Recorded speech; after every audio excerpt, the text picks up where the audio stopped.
큰 죄인 살리신. 아야! 이게 뭐야?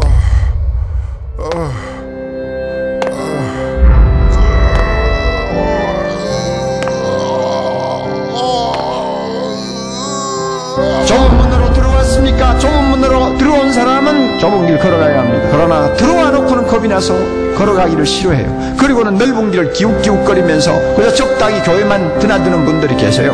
그 결과 반드시 영생을 얻을 수 있다고 아무도 장담할 수가 없습니다. 생명이 실제가 됐다면, 이 신앙이 실제가 됐다면, 이 복음의 진리가 실제가 됐다면, 천국이 실제가 됐다면 억지로 죽지 못해 하는, 그냥 어렵고 힘들고 쥐어짜듯이 하는 이런 신앙생활이 난 존재할 수가 없다는 것입니다.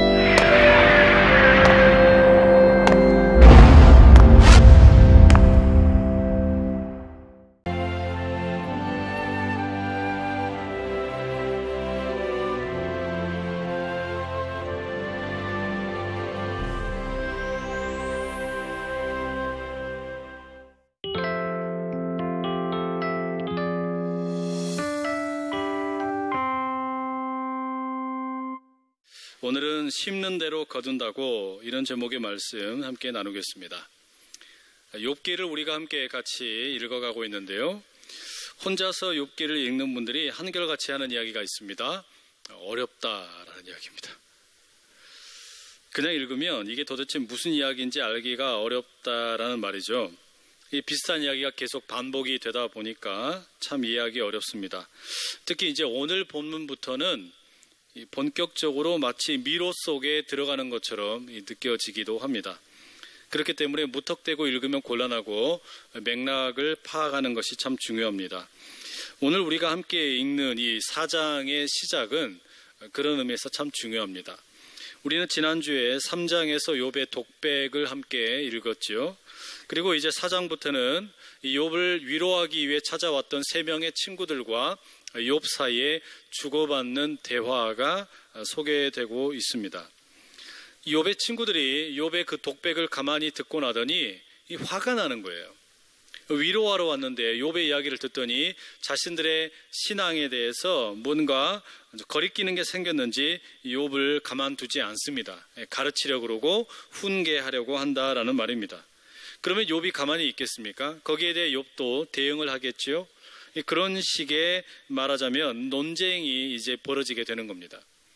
우리가 흔히 술에 취한 사람을 보게 되면 했던 이야기 또 하고 했던 이야기 또 하고 이러지 않습니까? 그것처럼 이 친구들과 이 욥이 자꾸 반복해서 같은 이야기를 또 하고 하는 겁니다. 그런 이야기가 반복이 되다 보니까 이게 무슨 이야기인지 이해하기가 어려울 수가 있다는 말이에요. 그래서 이게 약 한 3번 정도 반복이 되는데 1라운드는 대략 이렇게 구성이 되어 있습니다. 4장과 5장은 엘리바스의 첫 번째 주장이고 이제 6장과 7장은 욥의 답변, 그다음 8장은 빌닷의 첫 번째 주장, 그리고 9장과 10장은 욥의 답변, 11장은 소발의 첫 번째 주장이고 12장부터 14장까지는 또 욥의 답변, 이렇게 1라운드가 끝나게 됩니다. 그런데 이런 비슷한 방식으로 2라운드와 3라운드가 반복이 되는 겁니다. 그러다 보니 여러분, 이런 논쟁이 지금 이제 욥기 오늘 본문 4장부터 31장까지 펼쳐지게 됩니다. 욥기에서 상당히 많은 분량을 차지하게 되죠. 이게 무슨 말이에요?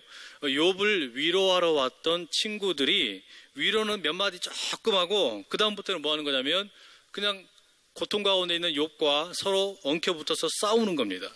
논쟁을 벌인다 이런 말이죠. 그러니까 읽는 사람도 피곤하고 스트레스를 받는 겁니다. 자, 그러면 여러분, 이런 논쟁에서 우리가 배울 게 있을까요? 하나님의 말씀 가운데에서는 언제나 들려주시는 은혜가 있는 줄로 믿습니다. 오늘 여러분 이제 우리가 이 4장에 욥의 친구들과 욥 사이의 대화를 열어놓고 보려고 그러는데, 이 첫 번째 대화를 시작하는 사람이 누구냐면 대만 사람 엘리바스라는 사람입니다. 이 엘리바스라는 사람은 이 엘리라는 이름과 바스, 이 두 단어가 합쳐진 거예요. 그래서 그 이름의 뜻이 하나님은 순금입니다, 이런 뜻이에요. 하나님은 순금처럼 귀하다, 뭐 그런 의미겠죠. 얼마나 좋은 이름입니까? 그럼 여러분 왜 유독 이 세 명의 친구들 중에, 그러니까 엘리바스도 있고 빌닷도 있고 소발도 있는데 그 중에 엘리바스가 제일 먼저 이야기를 시작했을까요? 뭔가 나름 이유가 있을 겁니다. 15장에 가면 엘리바스가 또 이야기를 하는데 그 15장 10절에 이런 이야기를 합니다. 우리 중에는 머리가 흰 사람도 있고 연로한 사람도 있고 네 아버지보다 나이가 많은 사람도 있느니라. 이 말은 엘리바스가 욥에게 한 이야기입니다. 이게 무슨 의미일까요? 사실상 자기를 가리켜서 지금 엘리바스가 말하는 겁니다. 나는 머리가 하얗고 이렇게 늙은 것이 그냥 늙은 게 아니다. 내가 네 아비보다 나이가 많다. 이렇게 이야기하는 거죠. 그러니까 이 엘리바스라는 사람이 세 명의 친구 가운데 가장 연장자였던 것 같아요. 그래서 제일 먼저 이야기를 시작을 한다라는 말이죠. 뭐 예전만 못하다고는 하지만 우리나라는 연륜을 중요하게 생각합니다. 그리고 흔히들 동방예의지국이라고 불러서 연장자의 말을 존중하고 또 존경하는 문화가 있습니다. 그런데 이 욥과 욥의 친구들 사이에도 그런 일종의 연장자를 배려하는 문화가 있었던 것으로 추정이 됩니다. 그렇기 때문에 엘리바스는 연륜을 앞세워 자기의 주장의 근거를, 권위를 부여하고 내가 살아보니까 그렇더라, 내가 경험해보니까 그렇더라, 이런 표현과 함께 자기의 주장에 힘을 싣는 겁니다. 여러분, 이런 연륜 아주 중요한 설득의 근거가 되겠죠? 그런데 이것과 함께 이 엘리바스가 자기의 이야기에 중요한 근거로 삼는 게 하나 더 있습니다. 그게 오늘 함께 읽은 이 4장 12절, 13절에 이런 구절이 나오죠. 함께 읽어볼게요. 어떤 말씀이 내게 가만히 이르고 그 가느다란 소리가 내 귀에 들렸었더니 사람이 깊이 잠들 즈음 내가 그 밤에 본 환상으로 말미암아 생각이 번거로울 때에. 여러분, 이게 무슨 이야기일까요? 이 엘리바스가 계시의 말씀을 받았다라는 거예요. 하나님으로부터 직접 계시를 받았다라는 거죠. 모든 사람이 잠들어 있는 시간에 아주 개인적인 하나님의 계시의 말씀을 체험을 했다라는 겁니다. 이런 계시 체험, 영적인 경험, 이게 자기가 하려고 하는 말에 상당한 권위를 부여해 주고 있는 겁니다.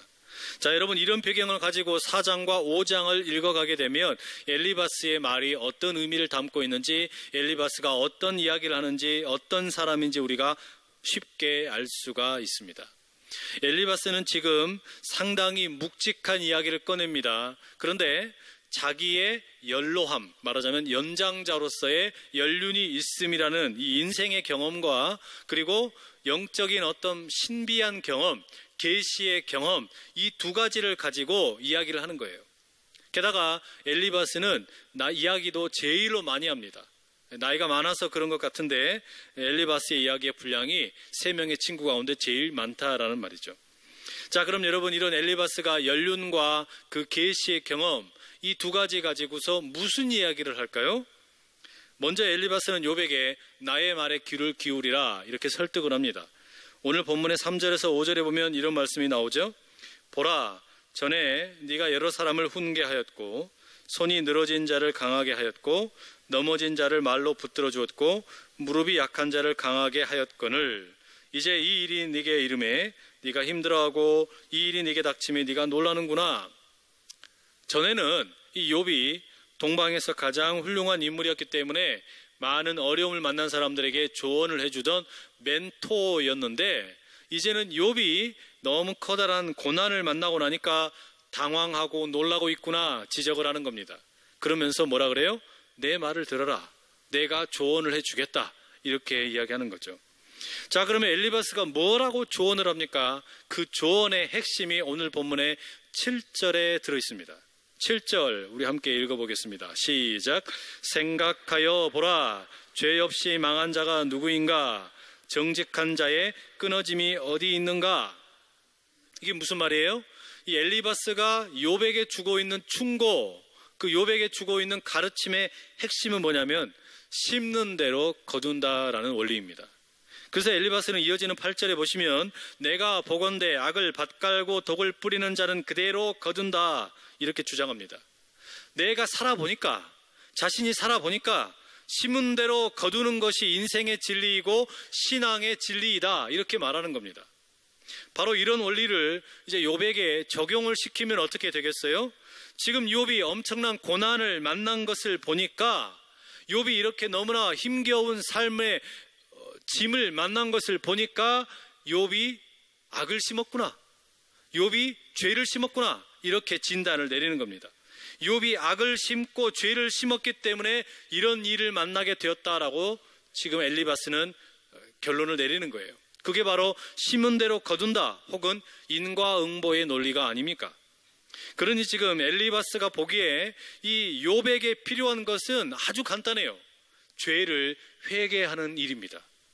이 욥을 가르치려고 하는데 뭐라고 이야기하는 거냐면, 지금 죄를 지었으니까 이렇게 벌을 받는 거다, 네가 죄를 지었으니까 이런 고난을 당하는 거다, 그러니 빨리 죄를 회개하라고 주장을 하는 겁니다. 그래서 5장 18절과 19절에 보면 우리에게 아주 잘 알려진 이런 유명한 말씀이 나오죠. 하나님은 아프게 하시다가 싸매시며 상하게 하시다가 그의 손으로 고치시나니 6가지 환난에서 너를 구원하시며 7가지 환난이라도 그 재앙이 네게 미치지 않게 하시며. 이게 무슨 말이에요? 우리 하나님은 용서의 하나님이시니까, 우리 하나님은 좋은 하나님이시니까 얼른 회개해라, 네가 지은 죄를 빨리 고백을 해라, 그러면 하나님이 용서해 주실 것이고 다시 살려주실 것이다 이렇게 이야기하는 겁니다. 자, 여러분, 엘리바스의 주장이 어떻습니까? 사실 가만히 듣고 보면 이 주장이 구구절절 맞아 보입니다. 분명 우리 하나님은 선한 분이고, 그리고 우리의 삶은 심은 대로 거두게 되는 그런 삶인 것처럼 보입니다.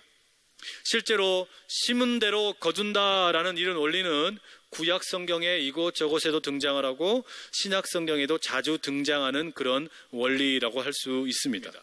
뭐 우리가 굳이 성경이 아니라도 우리가 세상에는 이런 도덕적인 원리가 있다라는 것을 잘 알고 있습니다. 그렇기 때문에 심은 대로 거두기 때문에 우리 뭐라고 그럽니까? 내가 착하게 살아야지, 선한 일을 많이 해야지, 우리 이렇게 노력하고 있지 않습니까? 여러분, 이것은 우리 신앙에서 가장 기초적인 윤리이자 신앙의 고백입니다. 내가 어떻게 살아야 할 것인지 물을 때 나는 심는 대로 거둔다, 그걸 믿는다라고 말한단 말이에요. 이게 우리에게 얼마나 중요한지 모릅니다. 자, 그렇다면 여러분, 욥을 향하여 엘리바스가 이렇게 좋은 조언을 해 주었는데, 심는 대로 거두는 것이다 이렇게 조언을 해 주었는데 욥이 어떻게 반응을 할까요? 우리가 읽지 않았지만 둘이 논쟁을 하고 있다라는 것을 이미 말씀을 드렸으니까 별로 그렇게 긍정적으로 반응을 안 했겠죠. 욥은 뭐라고 이야기했겠습니까? 나도 역시 심는 대로 거둔다는 그런 원리를 붙들고 살아왔다. 그런데 내가 온전하고 정직하고 하나님을 경외했고 악을 떠나서 살았는데 그럼에도 불구하고 이런 일이 생겼다, 그 이야기 하지 않겠어요? 욥은 그렇게 말할 겁니다. 자, 그러면 하나님께서는 엘리바스의 이 심는 대로 거둔다라는 주장 혹은 인과응보의 원리, 여기에 대해서 어떻게 평가하실까요? 엘리바스에 대해서 하나님이 어떻게 긍정적으로 평가하실까요? 아니면 부정적으로 평가하실까요? 하나님께서는 엘리바스에 대해서 대단히 부정적으로 평가하십니다. 욥기 마지막 장의 42장에 가게 되면 하나님께서 욥은 모든 것을 다 옳다라고 말씀을 하시고, 그러니까 욥이 말한 것은 다 긍정적으로 받아주시는데 욥의 3명의 친구들이 했던 이야기에 대해서는 잘못했다라고 책망을 하십니다. 그러면서 이 친구들이 욥의 기도를 통해서 용서를 받아야 된다라고 말씀을 하시는 거예요. 전적으로 하나님이 욥의 편을 드시는 겁니다.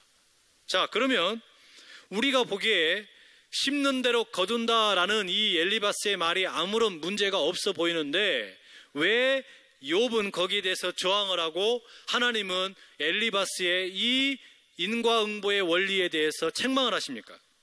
이거 우리가 뭔가 좀 살펴봐야 되지 않겠습니까? 왜 하나님께서 엘리바스가 심는 대로 거둔다라고 욥에게 가르쳤는데도 불구하고 그것을 책망을 하실까? 뭔가 이유가 있을 거 아니에요, 그죠? 자, 오늘 우리가 이 내용을 함께 좀 상고해 볼 필요가 있겠습니다. 첫 번째로 우리가 좀 깨달아야 될 건 뭐냐?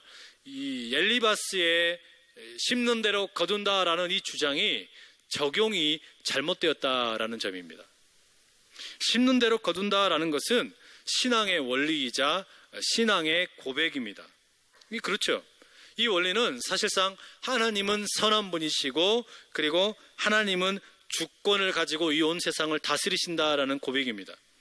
하나님께서 선한 분이기 때문에 내가 선한 것을 심으면 선한 것으로 갚아주신다. 이 고백이란 말이에요. 이게 심는 대로 거둔다라는 말의 의미입니다.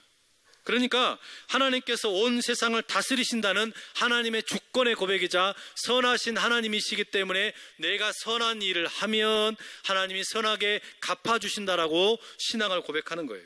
근데 문제는 뭐냐? 이 심는 대로 거둔다라는 말을 적용시킬 때가 문제예요. 이 엘리바스의 적용에 무슨 문제가 있는 거냐면 이 심는 대로 거둔다라는 이것을 적용을 시킬 때는요, 내가 나에게 적용을 시켜야 옳습니다. 이것을 내가 남에게 적용을 시키면 문제가 생기는 거예요. 왜 그럴까요? 이 당연해요. 무엇이냐면 내가 나에게 심는 대로 거둔다라는 원리를 적용을 해야 되는 이유는 내가 무엇을 심었는지 제일 잘 알기 때문이에요. 나는 무엇을 심었는지 잘 알아요. 그러니까 그 이야기를 들으면 회개를 하든지 깨닫든지 하게 되는 겁니다. 그런데 다른 사람에게 심는 대로 거둔다라고 이야기하게 되면 무슨 문제가 생기는 거냐면 나는 다른 사람이 무엇을 심었는지 몰라요. 나는 다른 사람이 어떻게 심었는지를 정확히 모른다라는 말입니다. 그러니까 나의 신앙 고백의 지금 현재의 모습을 보고서 내가 회개하고 돌이키는 그런 방식으로 적용하는 건 괜찮은데 이걸 다른 사람에게 들이대게 되면 이게 문제가 생긴다 이런 말이죠. 두 번째로 우리가 또 하나 생각할 건 뭐냐? 심은 대로 거둔다 이 원리가 옳지만 전부는 아닙니다. 심은 대로 거둔다라는 것이 분명히 옳지만 우리의 신앙의 전부는 아니란 말이에요. 자, 보세요. 만약에 심은 대로 거두는 게 전부라면 무슨 일이 생깁니까? 우리에게 절대로 존재할 수 없는 단어가 하나 생겨요. 은혜라는 단어예요. 내가 심은 대로 거둔다 그러면 값없이 주어지는 은혜라는 것을 우리가 어떻게 경험할 수 있겠어요? 내가 심은 만큼만 거두어 간다 그러면 값없이 무조건적으로 부어준다는 은혜라는 말을 우리가 경험할 수가 없게 되는 겁니다. 그렇기 때문에 심는 대로 거둔다라는 말은 대단히 중요하지만 그렇게 되어버리면 이 심는 대로 거둔다라는 것이 모든 상황에 적용이 되어버리면 은혜라는 것이 사라져버려요. 여러분, 예수님의 족보를 한번 가만히 보십시오. 그 예수님의 족보를 가만히 보면 여인들이 많이 등장을 하죠. 5명의 여인이 등장을 하는데 이 5명의 여인이 모두가 다 비정상적입니다. 올바른 여인의 이름으로 등장을 하지 않는다는 말이에요. 유다는 자기 며느리였던 다말에게서 베레스와 세라를 낳았습니다. 살몬과 보아스는 이방 여인이었던 라합과 루색에서 자녀를 낳았어요. 또 다윗은 자기의 부하 장수였던 우리야의 아내로부터 솔로몬을 낳았습니다. 심지어 우리 주님 예수님은 처녀인 마리아로부터 태어나셨어요. 이거 완전 족보가 망한 집안 아닙니까? 이 문제가 아주 많은 집안이에요. 상당히 많은 문제 있는 집안입니다. 그러면 이런 집안의 족보를 바라보면서 심는 대로 거둔다라는 기준을 갖다 대면 어떻게 될까요? 이 집안 무조건 망해야 되는 거예요. 이건 무조건 망해도 3대 5대가 망하는 게 아니라 1000대까지 망해야 될 집안이에요. 심은 걸 보십시오. 며느리하고 그냥 이상한 짓거리 해가지고 애기 낳아버리고, 이방인들 데려다가 애 낳아버리고, 자기 부하 장수의 와이프를 데려다가 불륜을 저질러가지고 애 낳아버리고, 처녀로부터 애기가 태어나고, 이건 망한 집안 아닙니까? 그런데 여러분 보세요. 이렇게 심은 것이 개판인데 거둔 것이 은혜로 나오는 게 뭐냐면 은혜예요. 이게 하나님의 은혜라는 말이에요. 예수님께서 태어나시는 게 어떻게 태어납니까? 우리가 심은 것과 상관없이 예수님께서는 우리에게 최고의 것을 주시는 거예요. 이게 은혜란 말이에요. 이 은혜를 경험하지 못한다는 것이 바로 심은 대로 거둔다라는 말의 논리 속에 들어있는 겁니다. 이게 불가능해져요. 그렇기 때문에 여러분, 오늘 우리가 엘리바스의 이 신앙의 언어로 위로하는 것처럼 가르치는 말을 보면서 몇 가지 반드시 결심해야 할 게 있습니다. 그 첫 번째가 뭐냐? 우선 우리 각자의 개인적인 계시의 체험을 절대화하면 곤란합니다. 엘리바스는 자기가 경험한 계시, 자기가 경험한 개인적인 하나님의 체험, 이것을 대단히 중요하게 주장합니다. 하지만 결국 어떻게 되었습니까? 헛것이 되어버렸어요. 틀린 게 되어버렸단 말이에요.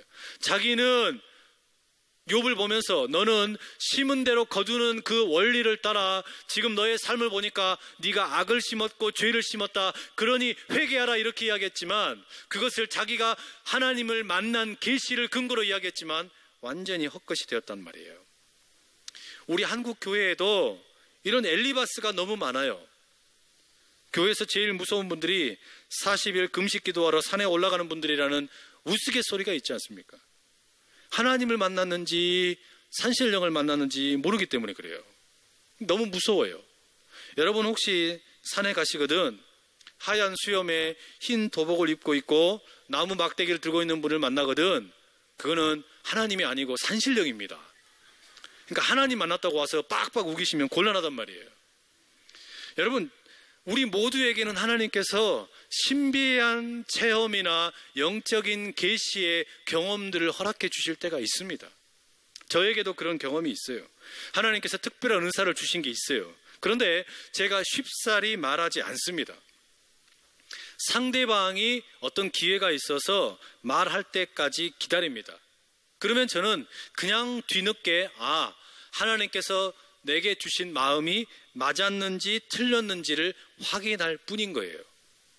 그거를 내가 뭔가 받았다고 가가지고 쪼르륵 달려가가지고 너를 향한 하나님의 말씀은 이거다, 그러면 어떻게 되는 거예요? 저도 망하고 상대방도 망하는 겁니다. 우리가 신비한 일은 신비롭게 다루고 조심스럽게 다루어야 돼요. 나의 계시의 경험, 하나님을 만나는 일들, 이런 것들은 얼마나 신비한 일입니까? 그런데 이거를 논리적으로 다루어버리고 이것을 너무나 하찮게 다루어버리면 그 모든 영적인 경험과 영적인 교제가 너무나 헛것이 되어버린단 말이에요. 그런 깊은 신비의 경험과 함께 그런 것들을 소중하게 다룰 수 있기를 간절히 축복합니다. 우리가 두 번째 또 하나 다짐을 해야 될 건 뭐냐? 이 고난을 만난 이웃을 어떻게 위로할지 배워야 합니다. 최근에 제가 서점에서 접한 책 중에 이 노먼 라이트라는 사람이 쓴 어떻게 위로할까라는 책이 있습니다. 이게 이제 욥기 강의 이 설교를 준비하면서 관심 있게 좀 들춰본 책이었는데 거기에 이런 내용이 있더라고요. 제발 이제 극복했느냐고 묻지 마세요. 저는 절대 극복하지 못할 거예요. 제발 제 마음을 안다고 말하지 마세요. 당신이 아이를 잃어본 적이 없으시다면. 제발 우리가 감당하지 못하는 시련을 하나님이 허락하지 않으신다 말하지 마세요. 제발 그저 안타까운 심정이라고만 말해주세요. 제발 우리 아이가 기억나신다면 그저 그렇다고만 말해주세요. 제발 제가 제 아이에 대해 이야기할 수 있게만 해주세요. 제발 제가 울도록 내버려 두세요. 여러분, 지금 이게 욥의 심정 아니었을까요? 너무 커다란 고통을 만나고 어려움을 만난 상태에 있던 욥은 큰 걸 바란 게 아닙니다. 그냥 자기가 독백처럼 흘리는 이야기 옆에 있는 사람들이 그냥 들어줬으면 하는 거였어요. 그런데 우리는 엘리바스처럼 또 빌닷이나 소발처럼 그렇게 누군가를 위로하려고 갔다가도 너무 급하고 빠르게 가르치려고 그러는 거예요. 뭔가 훈계를 하려고 그러는 거예요. 어떤 경우가 됐든지 간에 뭔가 내가 옳은 것에 대해서 빨리 이야기하고 싶어 해요. 뭔가를 지적을 하고 싶어 하는 거예요. 굳이 그럴 필요 있냐, 이런 이야기예요. 그냥 가만히 내버려 두세요. 가만히 내버려 두면 하나님께서 위로하실 것이고 그 하나님의 위로 가운데 우리는 그냥 들어주는 동안에 그 하나님의 위로에 동참하게 되는 줄로 믿습니다. 여러분, 심는 대로 거둔다라는 말은 우리가 내가 나 자신에게 적용을 시켜야 되는 겁니다. 이것을 다른 사람에게 들이대기 시작하면 이 신앙의 원리가 비수가 되어서 상대방을 너무 아프게 만드는 거예요.